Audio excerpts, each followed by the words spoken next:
Okay, this is Richard Boutwell of Black and White Mastery. It's bwmastery.com, and welcome to the live stream. I'm going to be working through some stuff with Capture One using the Fuji GFX 50s.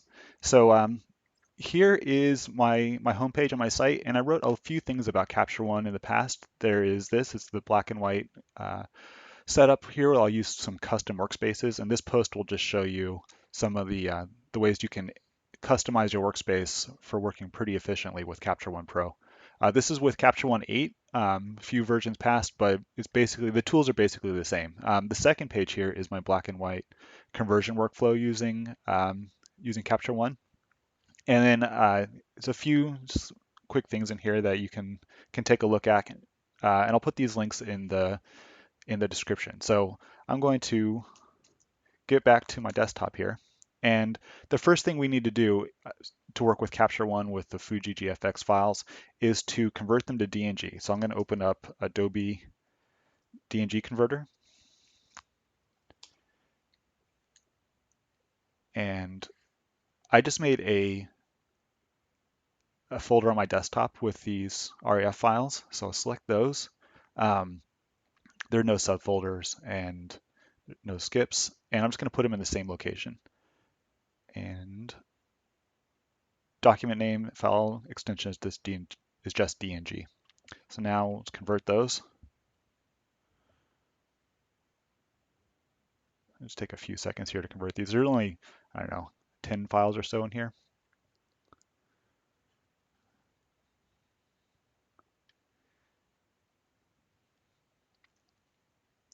And then from here, we need to open up Exif Editor. And this is found on the Mac App Store. It's like $10 or $20 maybe. Um, so what you need to do is change um, the camera make and model to a Phase 1 IQ3. So when we finish these up, there we go. We can add a new folder. So just the plus in the lower left corner. I'll go to the desktop and my example files and open that. Then I've already created a preset here. It's the GFX to IQ3, so I'll click on that. You see the camera make and model change from, I can't undo that, change from Fuji to Phase 1. And I can unclick one or unclick another. Um, so I'm going to try to do just the DNG. So I'll just command click on each of the DNGs and only convert those. I could have put these DNGs in a separate folder, uh, but for here it's okay. So I have a second screen while this is processing. I have a second screen and I'm monitoring the comments. So if you have any questions, just pop them up in the live chat and I'll read them out loud and answer them through the video here. So if people have questions, go ahead and do that. Also, it means that who are watching this later in the recorded broadcast will be able to see your questions or, hear me read your questions and answer them. So it looks like that finished. So we go back to Capture One, we quit DNG converter. So if I look at I'm gonna Command I on both of these files. So, oh, actually, I think I converted the EXIF data on the RAF file also through there.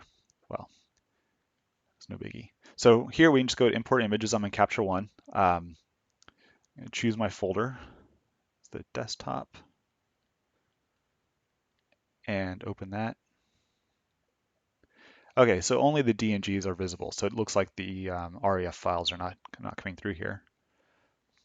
And so I have all the work kind of done already. We exclude existing adjustments just so I can start from scratch with most of these files. So that's my folder. I'm going to keep them in the current location. I just created a YouTube live demo catalog here in Capture One. Metadata, just leave all that stuff alone for now. For this example, here you could do your copyright info or description if you're doing it by location or anything like that. But for this purpose, I'll just leave it alone and import all. So it'll generate the previews. Take just a second or two here, about a minute. So the files coming through, we'll go to this the first tab is exposure. You have to change this to from DNG file neutral to phase 1 and IQ3 50. And I use outdoor daylight. And that just gives a basic general color. So with that, I'll select all of these other files and just apply that correction. So I copied the correction just for that first outdoor daylight from that first file and applied it to all the others. If you don't have, if you like apply it and it doesn't, oh, see, it didn't go across all of them. Let me select all of them again. Go up to Edit and edit all selected variants, make sure that's checked. Now when I apply that setting, it applies it to all the images that are selected. So the first one I'll work on, this is in the example in the email I sent out, and it's actually a combination of two exposures, one for the foreground here, all the canyons, and the second for the sky. This is like a pre-dawn shoot here, or pre-sunrise, so it's like dawn.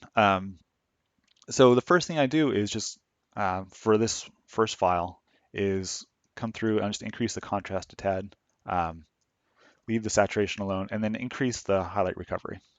And the highlights are, the sky's blown out, but what I'm trying to do is get some separation in the top of this ridge and this farthest background here, and some of this detail through the kind of light area where the sun's coming through or starting to come through.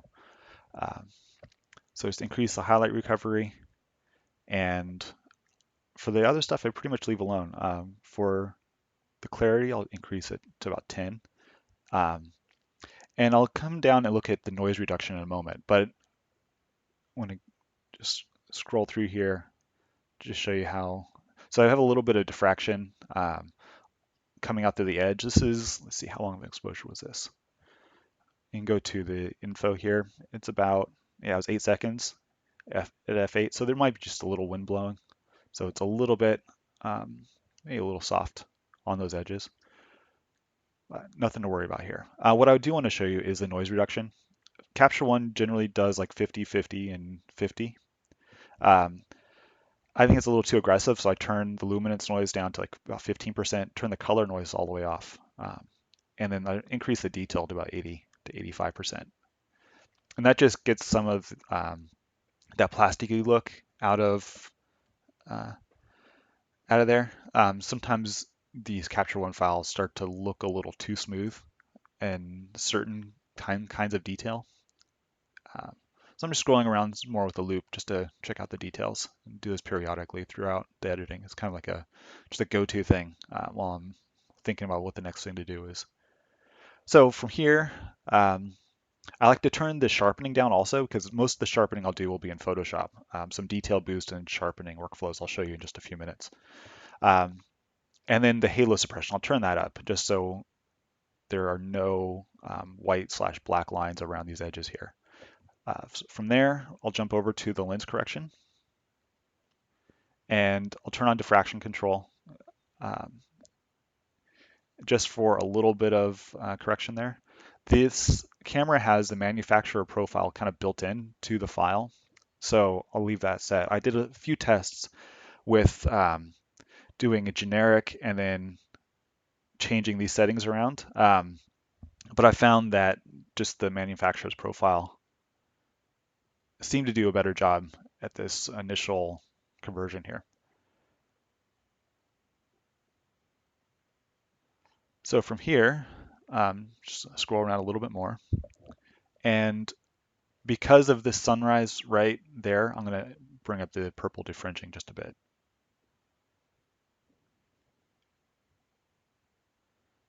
Just to make sure there's nothing popping over that top edge. Now, I'll copy those adjustments and jump over to the second image. And instead of highlight recovery, I'll boost up the shadow recovery. And now there's, it's obviously all underexposed in the foreground there. So what I'm watching is just the sky, making sure that I don't start to blow out that area right there, but I also can start to blend some of this stuff when I get into Photoshop. So bring up the brightness and lower the saturation just a tad and really crank that up. So I'm not going to be using this bottom part at all. I actually use that as a basis of a mask when we get into Photoshop. But what I wanted to make sure is that the lens correction info and well, this we already did, the ICC profile for the camera, and also the noise reduction and the sharpening were returned to the right setting as the previous one. So from this guy, I'll export these two. I'll go choose, so I'm jumped over to the process recipe tab and change the resolution to 360. It's a 16-bit TIFF using Adobe RGB 98. And then for the output location, I'm going to stick it back into the examples, create a new folder, and just say export. And I'll just process these. From there, I'll jump into Photoshop and make sure we got both of them. The little orange cog at the bottom just shows you that it's either processing or in the queue. And if it's gray, it means it's already been processed. So now I'll just jump over to this next one. And these also two different exposures. I didn't really need two different exposures for this. So we'll jump back to the exposure tab and increase the contrast just a little bit, bump the highlight recovery. Just, I'm looking at this area through here. If you can see where right through here. Just making sure nothing's going completely white. You can turn on the exposure warning, so there is some pure white up in there. You can set these exposure warnings in preferences and go to exposure. And so I have my exposure warning set to 254. Just I want to see what the first tone before pure white is. And okay, so let me turn that off and increase that just a little more. There's still a little bit of pure white through there, but we should be able to correct that with, we might just leave it alone even, because I can put some tone back in it in Photoshop. Yeah, so I'm not really worried about the color of this right now, mostly because I'll either do the correction, I'll jump over to the black and white conversion in just a moment, see if it works to do it in Capture One or to jump out to Photoshop and do it through Photoshop with those settings. So let me work through just a little bit more of this general conversion here. So increase the clarity just slightly. I never want to go more than 20% or 20 clicks here. And structure, let me jump into 100% and show you what structure looks like. Structure is the one that'll start to make that brittle feeling. So see how it starts to get a little too crispy through all those midtones. So for these files, I've been using something like between 3 and 10, and for clarity between like 10 and 20. To show you what that looks like before those settings, I'll hold down the Option key and hold down on that undo arrow. So there's before and after. So it just brightens up some of those details just a little bit.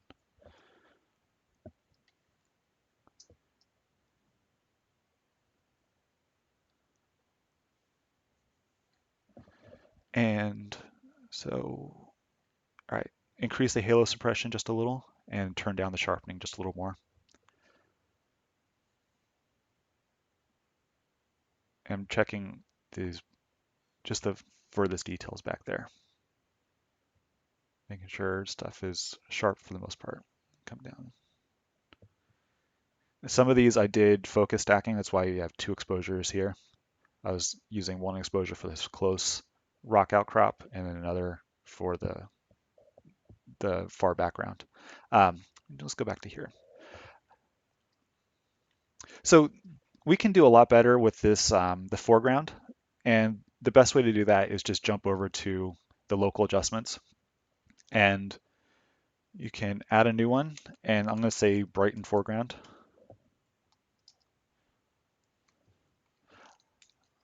Missed a T in there. So here you need to invert the mask, and so there's the mask is anything I do here will be visible. And this is what I demonstrate in a lot of those other Capture One videos I've made. Um, Otherwise, let me just undo this.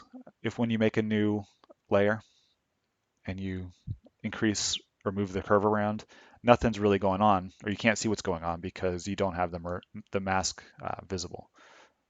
So if you invert that, then you can see what's happening to the entire picture here. So I want to brighten up the foreground and add some contrast. So put 1 point pretty low on the curve there and brighten everything else and kind of do it slowly. I'm using the RGB setting here. It's increasing the color contrast a little too much, so I will just undo that and jump over to Luma. And this is only going to be applied to the luminance values and not really change the color saturation.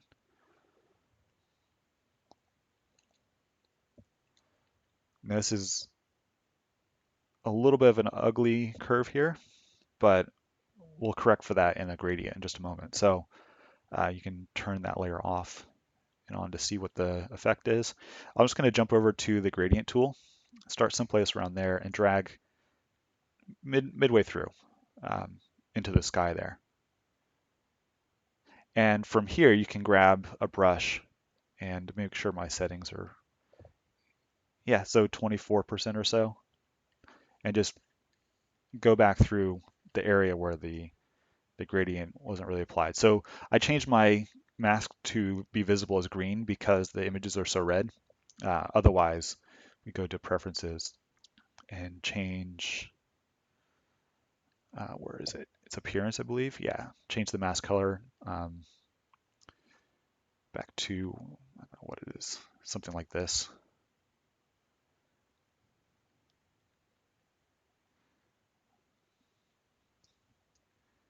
Um, so for this one, it's not as bad. Some of the other ones I was working on was really, really green, or sorry, really red, so it helped using the green mask.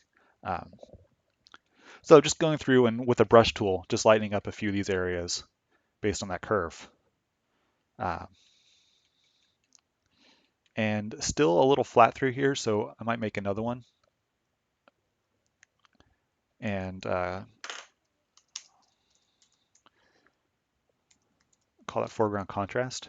Then I'll invert that mask.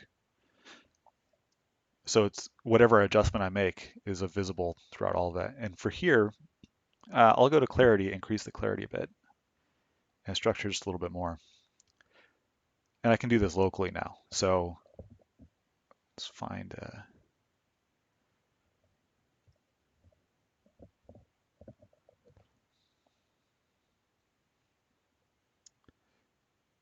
increase the contrast just a tad, and maybe just exposure to brighten up a little more.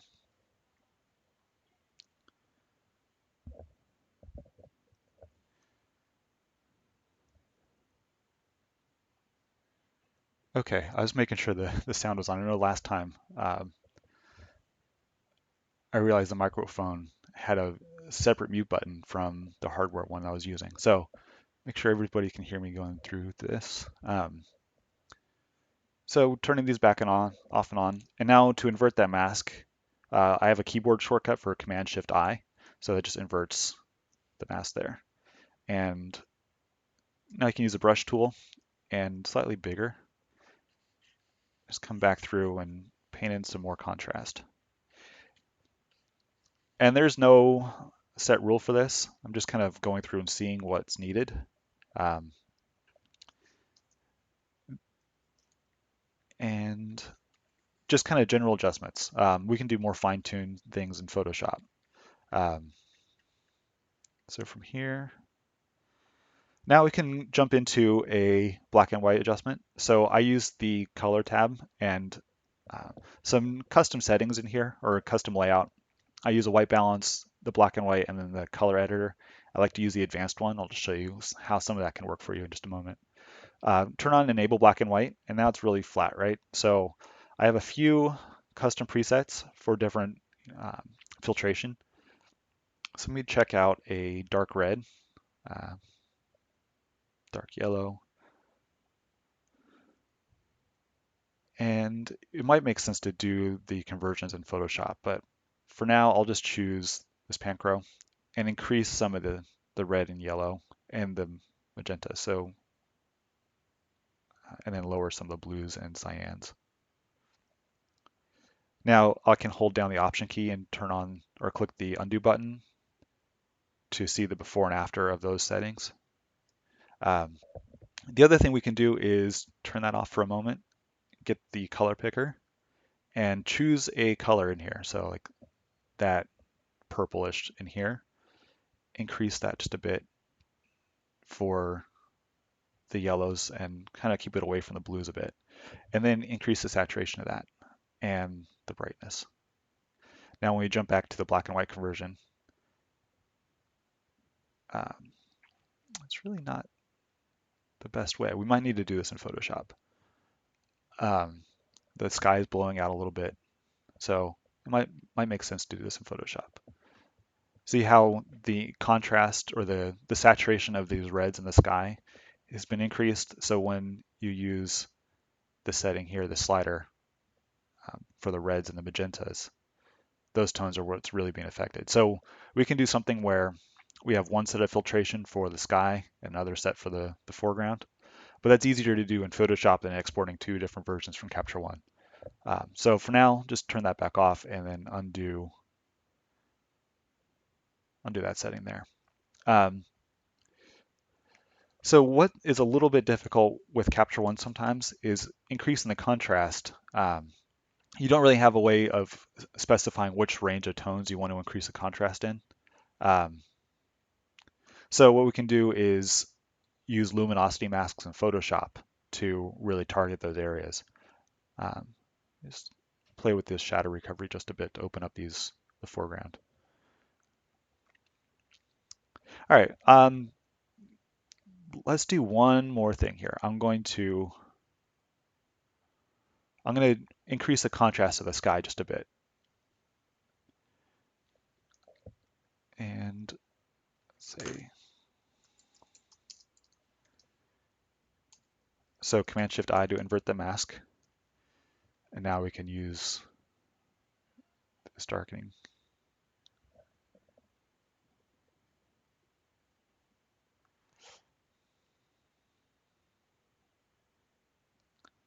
So what this will also allow us to do is separate this area for making a mask in Photoshop with a slightly darker edge there.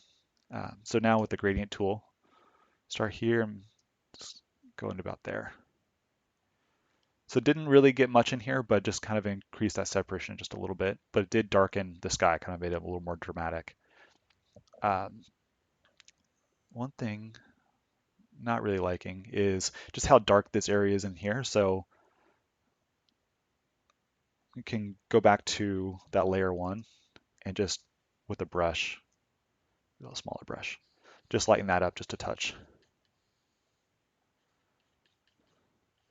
So what I'm seeing here, so I don't really, sometimes when we talk about this visual or the technical stuff, like which brushes, what settings to use, kind of miss the reason for doing it. So what I'm paying attention to a bit here is the tops of these ridges creating a sense of like, so this down here is really not the top. It's like some, I don't know, some other like wash as it goes over the edge of the top of that canyon.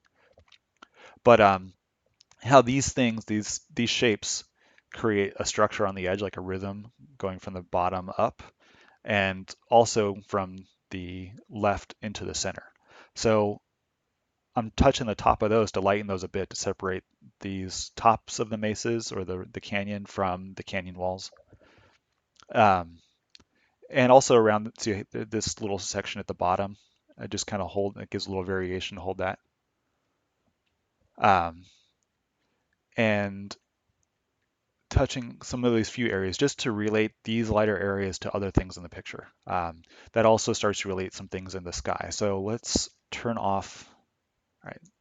So I just inverted the mask quickly and then re-inverted it just to maybe go back. That's maybe too much. Undo and then go back on the opacity and flow just a bit.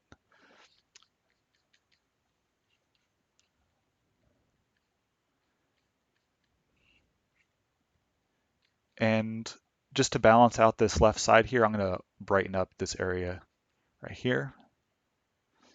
You can see the effect of that. Turning that off and back on. Touch a little more right there. Okay, so this is ready to be exported to Photoshop, and we'll do a lot more work in there. So go back to the Output tab and just hit Process. I'm going to take a look at this second one here. I'm not sure if it makes sense to blend these exposures. There's a third, no, that's a different picture. That's this picture. So I was not sure with this camera. I rented this to go out to Utah about a month or 6 weeks ago. I wasn't sure how well it did with the highlight recovery. So I tended to do a few more bracketed exposures than I normally would. But it did seem for some of these to help, like that's a little blown out in the sky there. So it's where this exposure for the sky really would be helpful. So you can even increase the highlight or the shadow recovery to really see you have a lot more in there than you'd think. But it can also get a little noisy too, so that's why I made the second exposure.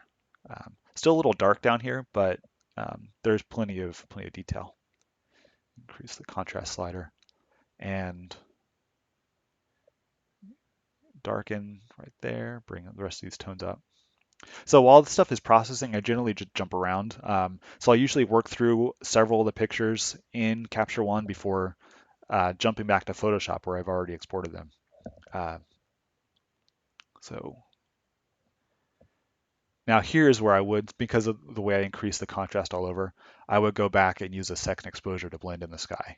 Maybe not be this dark, so increase the separation there, the shadow recovery, and do something like that. Just give a little bit of a softer edge through here to hopefully blend those a little easier in Photoshop. So I'm trying to get these two areas a little closer together. And the other one, there's this one that's I've already processed before, but I'll go through again. So increase the contrast, increase the shadow recovery, and kind of what I'm hoping that gets across through here is you don't spend much time doing these raw processes or raw processing. Most of the work will be done in Photoshop because you have more control over which ranges of tones you want to edit. So it's just a general, like, get it in the ballpark, and you can really work with them a lot better in Photoshop. So here, let's do a black and white conversion in Capture One. So generally what I'll do is just increase the reds and yellows and then decrease the cyans and blues. And that's just my basic, see how it just brightens up these red edges through those canyon walls.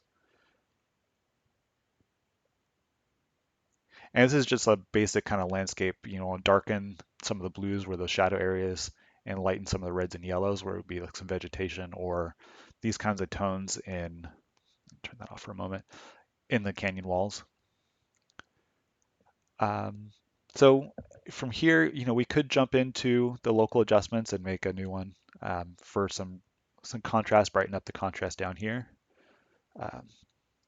So I have, I spoke about this before, but Text Expander is great for doing these repetitive things like you want to foreground, let's see, it's contrast boost is like a semicolon CB. And just makes filling these things in easier. And so Command Shift I is also something I'll continuously do just to invert that mask. And now I'm using the curve just like I would in Photoshop to brighten some areas. So I'm looking at contrast down in the lower part of these things, like looking at these hills, the shapes of the tops of that mesa.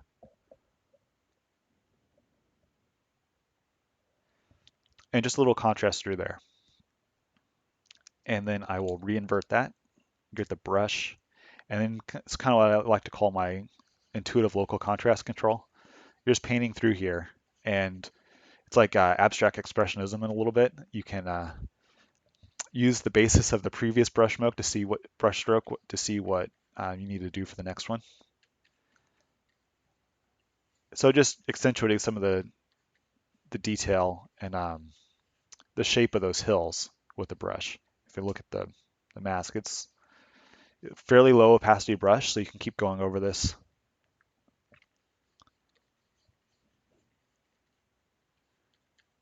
as needed, and then turn that off and on. I have this something new I'm working with. It's this Contour Shuttle Pro. Um, so I don't think I've have it mapped correctly for this yet. Oh, I may have broke it. Uh, yeah, so I don't have these things. Oh, yeah, I do. So one button is for 100%. The second button is fit to screen. I was hoping, no, it's not working yet. I have one button mapped to turning whatever current layer off and on. That's not, I have that set up for Photoshop where it's working, but not so much for Capture One. I just got this a few days ago, but it's great. I'll put a link in the description to this. And it's going to be something I'll be writing a post about on the blog soon, I hope.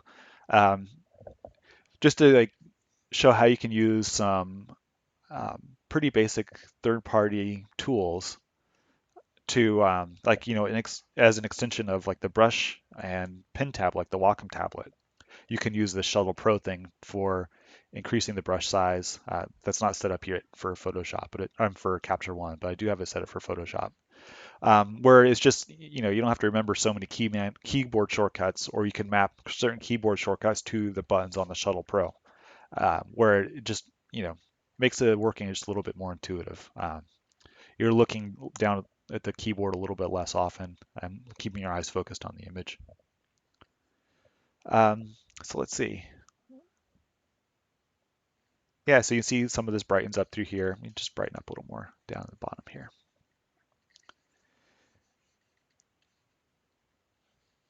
All right, so yeah, like I said, the goal is to get like a workable image to work with more in Photoshop. So from here, I'll jump back to the process recipe tab, and I'm going to go to um, my output recipe for a grayscale 16-bit TIFF. So uncompressed, I use the gray gamma 2.2 that phase one puts in, just so it maps up correctly with Photoshop. Um, Same folder, and go ahead and process that. So now I'll jump back to, or jump into Photoshop and show you just quickly. Let me see how we're doing on time first. Perfect. Do a quick exposure blending and then maybe some black and white conversion with one of these other images. Let's make sure this is finished. Okay, let's go to Photoshop. Um, so I'm using the newest version here that was just released last week or so.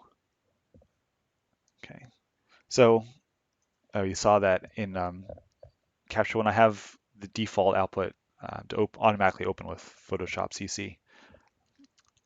So when that was finished exporting, it just opened up right in Photoshop. So I'm not going to work with that one yet. I want to go to um, this output folder here. And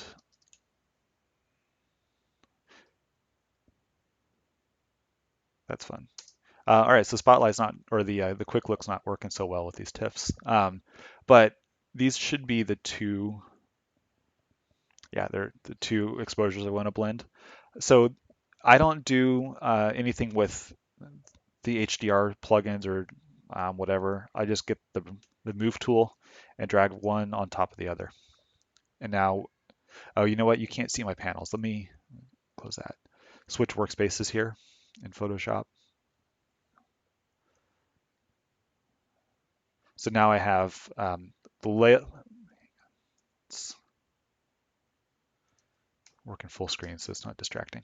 I have adjustments and properties, and then layers and channels down below, and then other actions and things from here.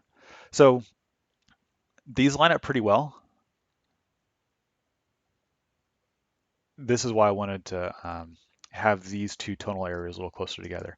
And this might be too much work for the screencast because it does take a little while to blend these two exposures. But basically what the idea uh, is we use luminosity masks for this. So I'll turn this off and select that as the background, or select the background, and just go to the channels, and I just hit Command I in the channel icon, and I'll show you what happens. Let me make a new channel from that. So basically, it made a new alpha channel, or a selection based on the tonal range in the image. Um, you can now click on the alpha 1 instead of the RGB. So we'll go back to here, and what's basically happening is the percentage of white in the image is the percentage of the selection. So with the brush tool, I did this backwards. Let me deselect. We have to load a black mask. So if you hit the mask icon, it'll load the white mask. If you hit that holding the option key, it loads a black mask. Then we'll go back and load the channel as a selection. And I'm going to hit Command I to hide the selection edges and the brush tool. And I have a pretty low opacity and flow. And I'm just going to slowly paint that in. And with the screen recording going on in the background, it slows the computer down just a little bit. So maybe for this example, increase the, oh, yeah, D. So D will give you the default foreground and background color. Oh, here's the other thing. You have to make sure you're painting with the right blend mode. So I had it set to overlay from the last time I was using this. You have to go to normal. There we go. Now we get some detail up there. You can also use a gradient. So while it's being painted in, I'm going to change the tool to a gradient. Lower the opacity of the gradient also. Sorry, I was using the, you know what, I'm going to delete this just for a moment and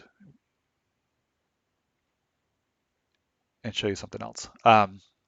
So we'll start with the gradient. So hit Shift G to get back to the gradient tool here. And I want to choose foreground color to transparency. So now see it's black to transparency. You can switch that from white to transparency. Oh no, I lost my other image. Hang on, let's load that back up. Okay, we'll just go through those again. It's easy enough. So move tool, shift to move it onto this other image, and it should place it directly on it when you use shift.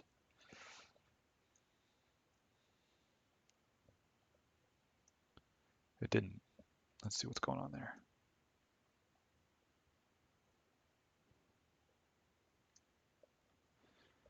You can lower the opacity to see how things are blending and use the move tool to nudge it into place.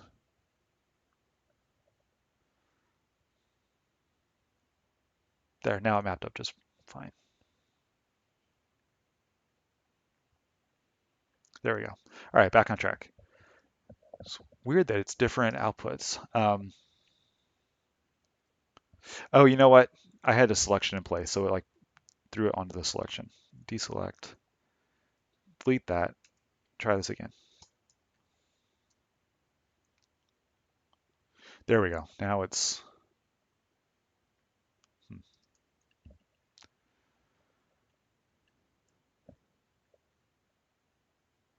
there we go, it's fine. So start over. We can put a black mask on there, go back to the channels, load it as a selection, hide the selection edges, Command H, and then with the gradient tool, we use a low opacity. So you can start way off of here, and this is what Capture One won't allow you to do. See, I'm starting the gradient off of the image, the outside of the bounds of the image, and then painting in just by dragging. So with that foreground to transparency, you're painting with white inside the mask, so you're revealing what's below it. So you can slowly build that up without overdoing it.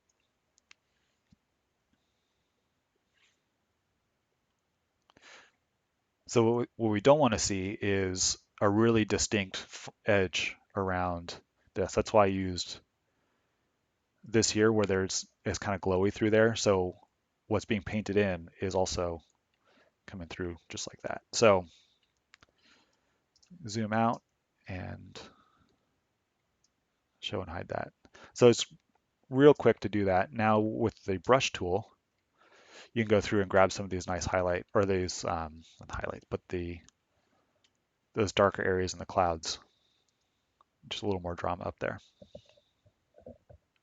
And now with that done, now if I were doing this I mean, this is pretty close to what I do for real, but I would spend a little more time. So if you option click in there, you can see the mask. I would go back with the black brush and paint out this stuff here, just because I only want the up in the sky and this blended area.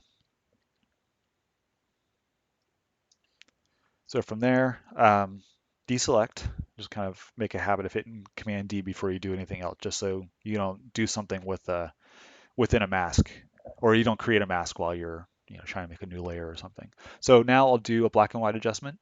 So jump over to the adjustments panel and use black and white. So I had it selected, the background selected. So when I did that, um, it would put between these two layers. So it was put between the two layers. So just drag that up. Um, Auto really doesn't do it. Here's where we'll actually use two different black and white adjustment layers for different parts of the image. Uh, and that'll just be done with a little more masking.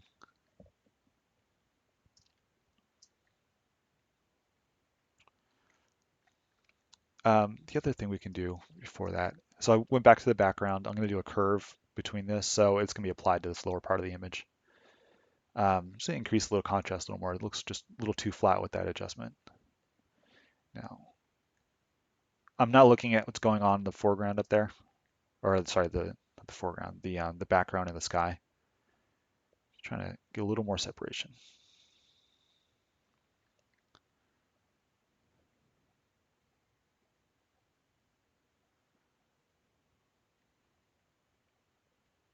Yeah, it's a little bit better. All right, back to the black and white adjustment.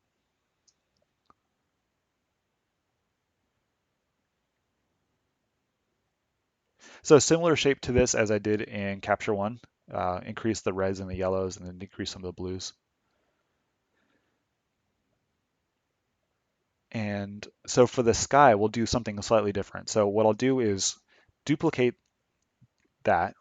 So I'm going to hide this top one. This is going to take care of anything that doesn't come through this one. So this one I'll change to darken the reds and brighten the blues a little bit, maybe. I'm looking at the sky area and seeing what we can do about the contrast of that stuff. So yeah, see, I'm darkening the reds, and it's giving a little more separation through these nice streaks through there. You also see a little bit of a halo around those edges there, so we'll just deal with that with the mask. Yeah, let's darken those magentas too. All right, so with that selected, that's doing all the adjustment for the whole image and is making it look, get some problems through here. So what we can do is use our one for up here for the whole image. See how that doesn't do anything? It's going to take care of whatever comes through the mask here. So what I'll do is just hit, let's see, what kind of masking technique do I want, or selection technique? Let's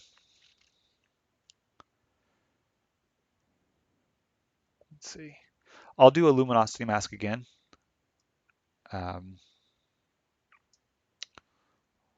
Maybe with the reds. Yeah, let's just do it the whole image. It'll be fine. This is the nice thing about these luminosity masks on the fly like this, is you can do it pretty quickly. Oh, you know what? Hang on. Let's invert this. So now this top layer is dealing with all of the conversion. We're going to start to selectively open up this black mask on this lower black and white adjustment to bring out some of the more detail in the sky there. So then jump back to luminosity mask. Nope, deselect. Let's use the alpha one that we created from the first part. and this one, get a brush, and I'll use a pretty low opacity and flow, D, and then X to make sure you have the white you're going to paint with white, and just kind of gently go through there.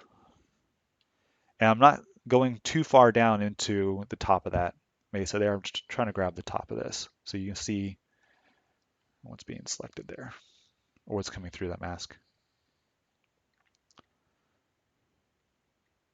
And it's subtle, but it's a nice, easy way to deal with it.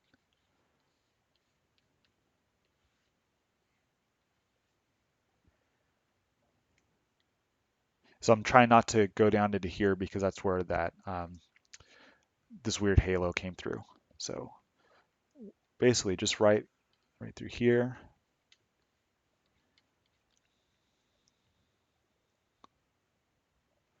So I'm holding shift while I click on the layer mask icon, and it'll disable that mask.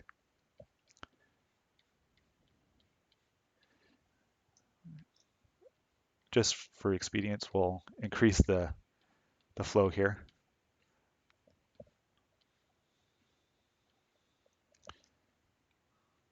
Let's see what that starts to look like. Now, that lower, yeah, it's starting to see some brush strokes. So what we can do then is just hit the feather on the mask, and that just blends it a little more. And I'll use a gradient and just pull that in just a little bit more. You could also use like a Gaussian blur on the layer mask to smooth that out some more. So there's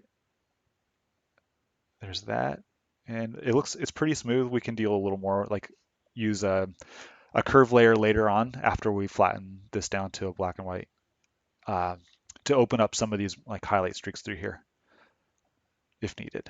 I'm not sure if it's really necessary. Hit the gradient again, just there we go. Zoom in here, make sure I'm not increasing. There we go. And fit on screen. This is where I have the Shuttle Pro as like 100% and then fit to screen, and then I should have a print size is not set up yet. But it's just an easy way to jump through these different things that you don't have keyboard shortcuts for. Oh, let's see, print. There's print size. I'd like to zoom in one more click just to see how the sharpness would be at print size. Okay, so I'm still looking for halos, making sure everything is kind of okay there. And here that's for the most part a good starting point for the adjustment. So flatten this into a single layer here, and now convert it to grayscale. So I have Command-Shift-G to convert to grayscale just to keep file size down. Oh, for this, yeah, let's delete that. It's not set up for that shortcut with this workspace. So let's go to grayscale. There we go. So now we can do our real work with mostly going to be curves. And I'll just quickly, I know we're kind of running short on time here. Yeah, it's been an hour so far, or about, because I started a little late. So we can, as I'm doing it with a clear mask, just increase the contrast here. And the first thing I want to do is, so look at the histogram. There's really nothing between like, 80% and pure black. So I want to target that area and darken those tones first. So, um, and it's just going to be like these kind of darkest details around the tops of these things. So what I can do is use these tones here as a basis of the selection. So what I'll do is invert that mask and then hide it. So we're disabling that temporarily. Go back to the channels and load that as a selection. Now Command-Shift-I to invert the selection. So now whatever I paint in is going to be in those darker tones.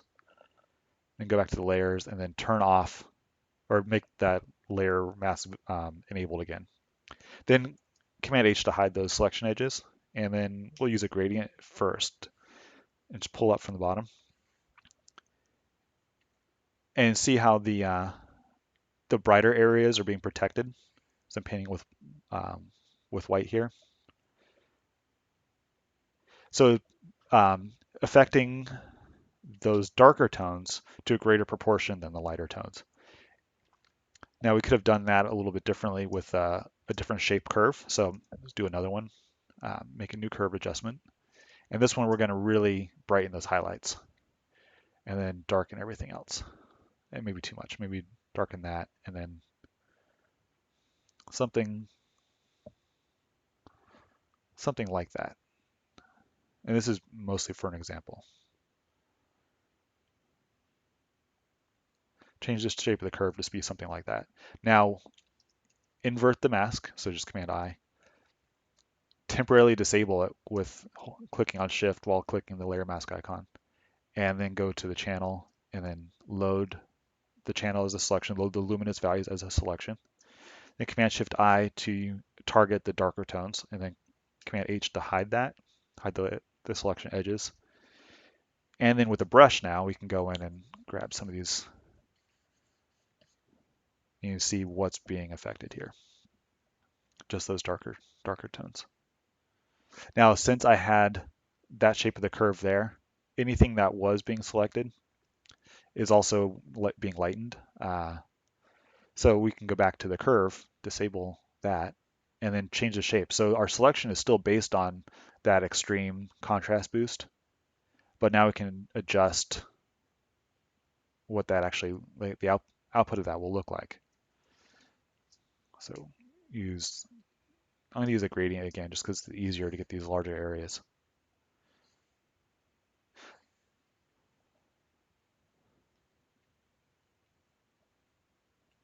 So just slowly start to build up the contrast in the image. So deselect that and let's see what this first layer is doing. Yeah, it's too dark. I'm going to do a lighten layer. So the opposite of this, just increase. And so instead of bringing the shadow values up, I'm just going to bring them back to their starting point. So now I can start to target the lighter tones. I'll drag that layer on top of this. And so it's really the similar workflow. Let's lighten a little more. So I will invert the mask, temporarily disable it, load that channel as a selection, come back to the layers, hide the selection edges. So I didn't invert it. I want to target the lighter tones now. So with the brush tool, start to come in and paint in some of those areas. And see, I'm still working with the foreground. I'm just kind of work my way up through the image here. Just lighten that.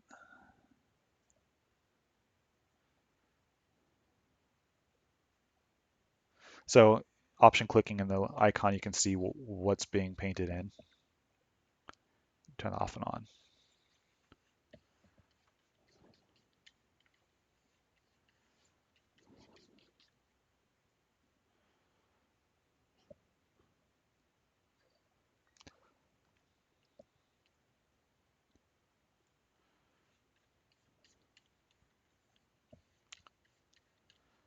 All right, so I didn't get a chance to work with those other pictures, but hopefully this demonstrates some of these techniques. If you have questions, like I said, feel free to pop them in the thing there so I can answer those either in comments or after this thing is put up as like the archive of the live screencasts. Um, or send me an email. If you do want some like hands-on demonstration of this, I do offer like one-on-one workshops and like remote teaching. So I will put a link to that in the description here. But if you go to the website, bwmastery.com, and click on the Learn button, there's all sorts of things in there for Capture One, for Photoshop, and Quad Tone Rip, the way I use these printing systems.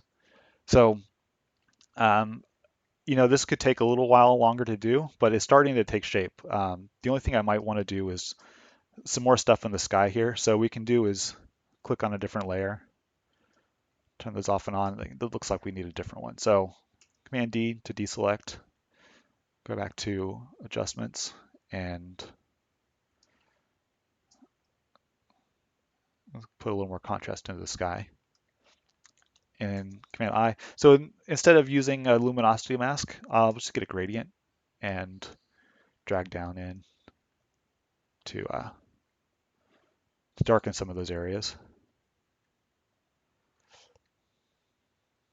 Oh, you know what?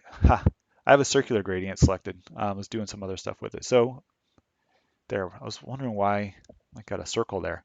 Um, let's delete that mask. Try it again.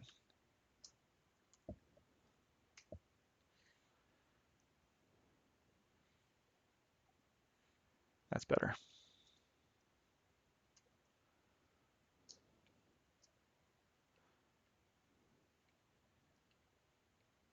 All right, so I'm going to try to do this on a weekly basis. So next Saturday, um, I might pick up with some of the other images I worked on, and instead of doing some of the exposure blending, just do the retouching workflow. And then the following week, I'm going to be coming out with a new quad tone rip profiling system, hopefully next week. So I'm going to do a workflow of profiling a bunch of papers really quickly with the new P800 with my new quad tone rip quick curve system. Last year I released one.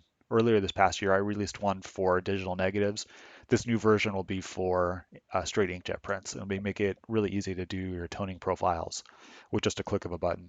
Um, so that'll be in 2 weeks. Next week, I do want to do a little more with this working with some of these files because we just did this Capture One conversion and a little bit of Photoshop, but I want to go through the rest of the process doing some of these detail boost enhancements and some sharpening workflows that I've created, and then also talk about how you can start to use some film grain to uh, print larger without increasing that digital artifact look. Uh, so I'm going to cut this off here. Like I said, if you have any questions, feel free to put them in the comments and I'll get to them. Uh, Otherwise, you can check back to the site for updates. It's bwmastery.com. And again, I'll put that in the comments. So thanks a lot. I hope this was enjoyable and helpful, and I'll see you next week.